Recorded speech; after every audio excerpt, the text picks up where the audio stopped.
La radio est un art aveugle. Yeah, it's quite cool. Et ensuite, Au début, c'était des déformations, c'était des coupures. il y avait un crocodile qui dormait dans l'herbe. Et ensuite, les bébés sages, ils s'étaient perdus. Énormément, très méchants. Bonjour, bienvenue dans ce podcast intitulé Les interviews d'Eric Cooper. Aujourd'hui, on va partir à la ferme et on va parler de l'accueil social à la ferme.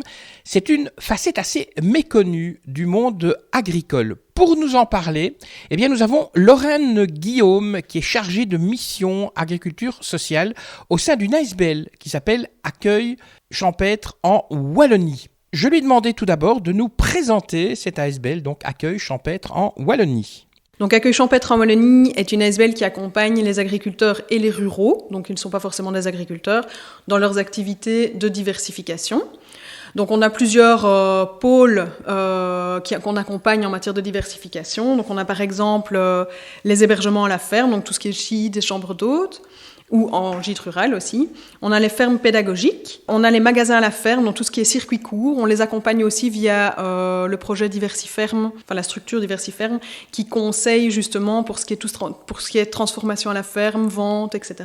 On accompagne aussi pour tout ce qui est loisirs à la ferme, donc les golfs champêtres, des sentiers pieds nus aussi, pourquoi pas. Et alors on a un pôle social, donc là où on accompagne les agriculteurs pour accueillir des personnes en difficulté sociale, familiale ou de santé. Et alors on a un service aussi communication, donc on aide les agriculteurs à améliorer leur communication par rapport à toutes les diversifications qu'ils mettent en place, et un service économique qui les aide à monter leurs projets de A à Z. Si les fermes aujourd'hui se diversifient, est-ce que c'est pour survivre ou bien c'est pour s'adapter à leur époque ? J'ai envie de dire c'est un peu des deux, parce que en fait la diversification c'est vraiment, pour nous c'est vraiment l'avenir un peu de l'agriculture, c'est parce que ça apporte une grande durabilité et plus de résilience aux fermes. Il y a maintenant aujourd'hui un agriculteur sur 7 qui est diversifié, donc tous les types de diversification dont on parlait avant, et ça permet au niveau prise de décision, ça donne à l'agriculteur une plus grande marge de décision dans la manière dont il va préparer ses produits, de la manière dont il va les vendre, combien il va les vendre. Ça donne aussi plus de prise sur le prix juste qu'il pourrait obtenir de son travail. Au niveau environnemental, ça a aussi un impact puisque on pratique plus le circuit court par exemple. Et alors au niveau social, ça crée énormément de liens avec le consommateur. Ça permet de mieux répondre aux besoins puisque les fermes fatalement s'ouvrent par la diversification, qu'elle soit pédagogique, qu'elle soit touristique, qu'elle soit sociale ou que ce soit pour le circuit court, etc., les magasins à la ferme, ça amène des gens dans les fermes et ça recrée du lien avec le consommateur. Donc c'est forcément un facteur de durabilité pour l'exploitation, de résilience, et c'est aussi une adaptation à la demande des consommateurs qui veulent retrouver ce lien avec les agriculteurs et savoir finalement ce qu'ils consomment et qui ont envie de retourner à la ferme, de mettre leurs mains dans la terre et de comprendre finalement ce que c'est que le métier d'agriculteur. Ça, c'est le côté le plus connu de la part du grand public, c'est le fait qu'il y a des magasins, donc on peut aller à la ferme pour acheter ses fruits, ses légumes, son yaourt, mais on le sait moins, il existe aussi un côté social au sein de diverses exploitations rurales. Vous dites un mot sur l'accueil social rural ? Donc l'accueil social rural, c'est l'accueil de personnes qui sont en difficulté sociale, familiale ou de santé, et pour aller à la ferme pour se ressourcer. Donc on a vraiment un objectif d'inclusion sociale et de bien-être pour ces personnes. Là, les agriculteurs se positionnent comme accueillants. Donc, ils vont accueillir ces personnes chez eux et partager leur quotidien avec elles. Donc, la personne va les suivre dans le nourrissage des animaux, dans la récolte peut-être, s'il faut faire des semis, enfin voilà.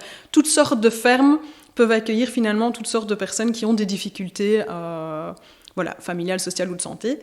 Peu importe leur âge d'ailleurs. Donc l'objectif ici n'est pas forcément économique, c'est vraiment, on ouvre un peu cette possibilité aux personnes d'aller se ressourcer, quoi. C'est vraiment ça, c'est une bulle d'air, une bulle d'oxygène. On peut dire que dans le fond, les fermes ont toujours ouvert leurs portes aux personnes plus faibles. Les personnes qui travaillaient dans les fermes pendant les saisons, ça a toujours été comme ça.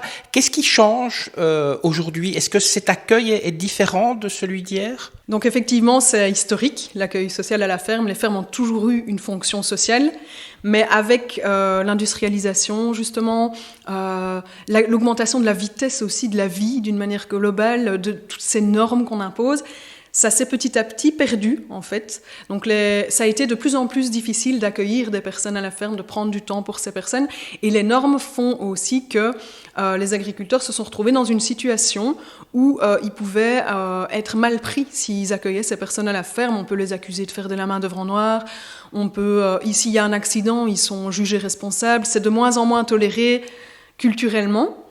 Et donc, cet accueil à la ferme tel qu'on l'organise aujourd'hui, il est vraiment inspiré de ce qui s'est toujours fait finalement, et il veut faire revivre cet accueil qui existait auparavant, il veut rendre sa fonction sociale à l'agriculture.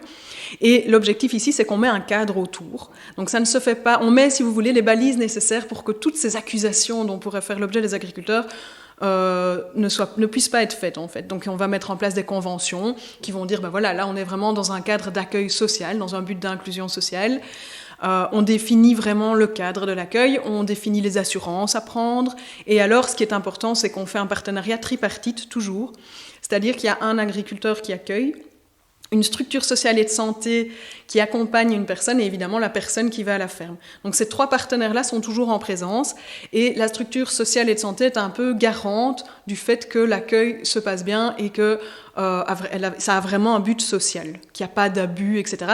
Et nous, en tant qu'accueil champêtre en Wallonie, on vient se poser comme intermédiaire entre ces 3 acteurs pour nous, justement, organiser la médiation et garantir qu'il n'y a d'abus de personne. Parce que, évidemment, les structures sociales aussi pourraient se dire « Ah, chouette, on envoie nos gens à la ferme, on est tranquille. » Mais non, on veut vraiment que ce soit des projets constructifs et qu'il y ait un suivi thérapeutique ou au moins un suivi social derrière, quoi. Et qui sont justement ces personnes qui bénéficient de cet accueil social ? Donc ce sont des personnes qui ont des problèmes familiaux, des problèmes de santé, des problèmes sociaux. Donc on va avoir typiquement une personne avec une déficience mentale ou avec des problèmes d'assuétude. On pourrait avoir des personnes dépendantes à l'alcool, etc. Des personnes âgées, tout simplement. Des jeunes avec des troubles comportementaux. Voilà, on peut imaginer en fait tout public, c'est très très large, à partir du moment où ils sont suivis par une structure sociale et de santé qui peut le suivre pour cet accueil, quoi. Donc ils ne vont pas à la ferme avec eux, mais ils sont garants du processus et du fait qu'il y a eu des objectifs vraiment à se rendre à la ferme. Et il reste combien de temps dans une ferme, les personnes ? Donc la durée est très variable, ça dépend vraiment finalement des personnes, de leurs besoins.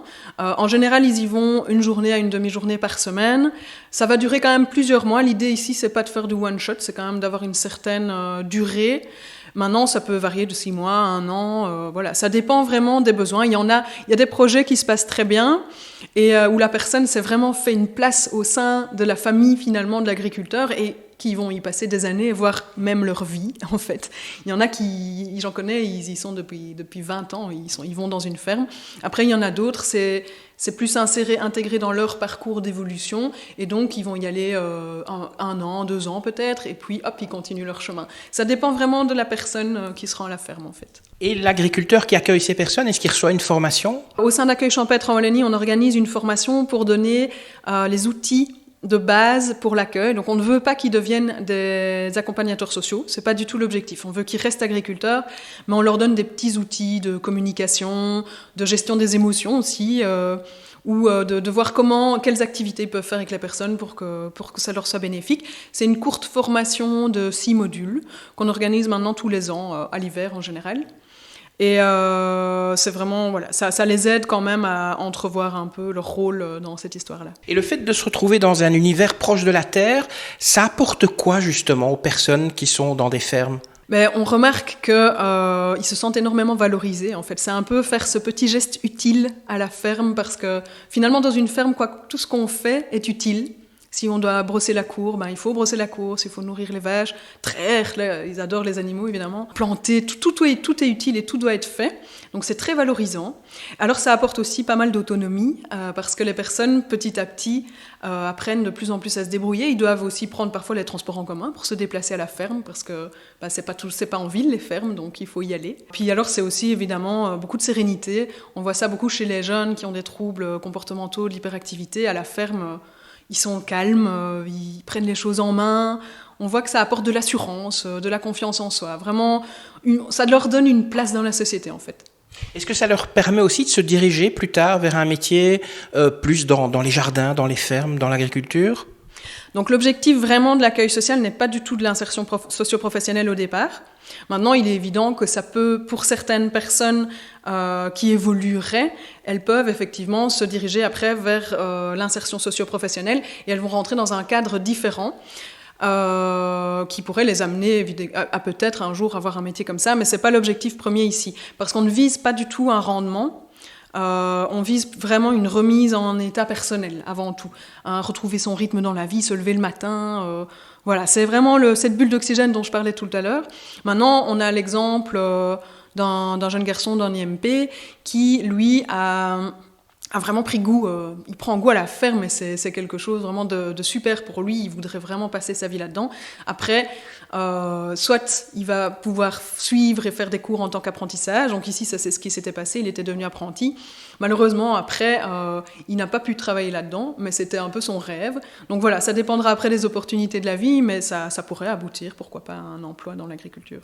Une personne qui ressentirait le besoin ou la nécessité de retrouver un contact avec la nature ou avec d'autres, est-ce qu'il peut aussi bénéficier de ce service ou bien c'est uniquement des personnes qui sont suivies par des IPPJ ou un CPS ? Donc à l'heure actuelle, il faut être suivi par une structure sociale ou de santé. Une personne qui serait par exemple en burn-out, qui elle n'est pas forcément suivie par un service, peut quand même faire appel à nous parce qu'on pourrait peut-être la lier avec un service ambulant, en fait, les services de santé mentale ou les CPS.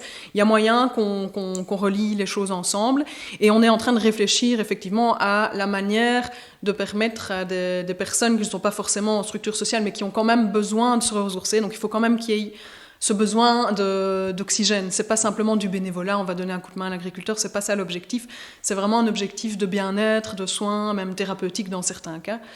Et donc là, oui, on est en train de réfléchir quand même à la possibilité que des personnes puissent décider de se rendre elles-mêmes dans une ferme dans le but de leur bien-être. Quels sont les travaux qu'effectuent les personnes qui sont justement dans ces fermes ? Est-ce que c'est le même travail que le fermier qui est quand même assez costaud, ou bien est-ce qu'ils font quand même un travail plus léger et adapté à chaque, je dirais, morphologie ? Donc c'est toujours adapté aux personnes, à leurs possibilités. Donc au début, on se rend bien compte, on vérifie évidemment s'il n'y a pas des problèmes de dos, est-ce qu'on peut porter des charges ou pas. On fait aussi bien évidemment attention à tout ce qui est sécurité et tout ce qui est prévention. Donc on les informe sur justement la manière de soulever des charges, etc. Ils ne vont pas faire les travaux lourds de l'agriculture, et c'est plutôt des petits gestes utiles, des petites tâches qui sont accessibles à tous. Donc ça peut aller ramasser les œufs typiquement, nourrir les veaux, semer, récolter les salades, voilà, ce genre de choses. Maintenant, si on a des graves problèmes de dos, on va éviter de faire quelque chose où on est tout le temps accroupi, où il faut porter, voilà. On adapte toujours à la personne et finalement à la ferme aussi qui est là, aux possibilités. C'est vraiment un compromis entre les possibilités de tout le monde pour que ce soit vraiment le plus positif pour l'ensemble des participants. Et alors, il y a en dehors du côté social, il y a aussi le côté loisir. Les vacances à la ferme, c'est aussi possible, hein ? Oui, les vacances à la ferme, effectivement. Donc, on a pas mal de fermes qui ont des gîtes ou des chambres d'hôtes. Donc là, évidemment, ça permet de louer un séjour. Donc, notre site internet, d'ailleurs, permet de louer, permet de se renseigner sur les gîtes et chambres d'hôtes qui font partie de notre réseau. Après, vous avez aussi des fermes qui ont des gîtes et qui, en plus, sont fermes pédagogiques et peuvent vous organiser, effectivement, des petits moments de visite à la ferme. Mais voilà, il y a des fermes qui sont aussi ouvertes, par exemple, où on peut, à certains moments de l'année, rentrer dans la ferme et visiter un peu les étables. Donc, c'est pas encore la majorité des fermes, parce que voilà, ouvrir sa maison, finalement, à des personnes étrangères, c'est pas très simple. Mais ça se fait effectivement de plus en plus. Comment fait le public justement pour s'informer de toutes les activités qui sont dans les fermes, que ce soit le pôle social, que ce soit les conférences, les vacances à la ferme, les magasins à la ferme? Est-ce qu'il y a un site internet, page Facebook, peut-être Instagram? Les trois. Donc, on a effectivement un site internet où vous pourrez retrouver par type de diversification, donc pédagogique, gîte, etc. Les fermes membres de notre réseau, les fermes ou les ruraux d'ailleurs, membres de notre réseau, vous pouvez rechercher par région, par type d'activité en fonction de ce que vous souhaitez. Bien évidemment, vous pouvez aussi directement téléphoner à l'ASBL, on vous aidera effectivement à identifier ce que vous cherchez.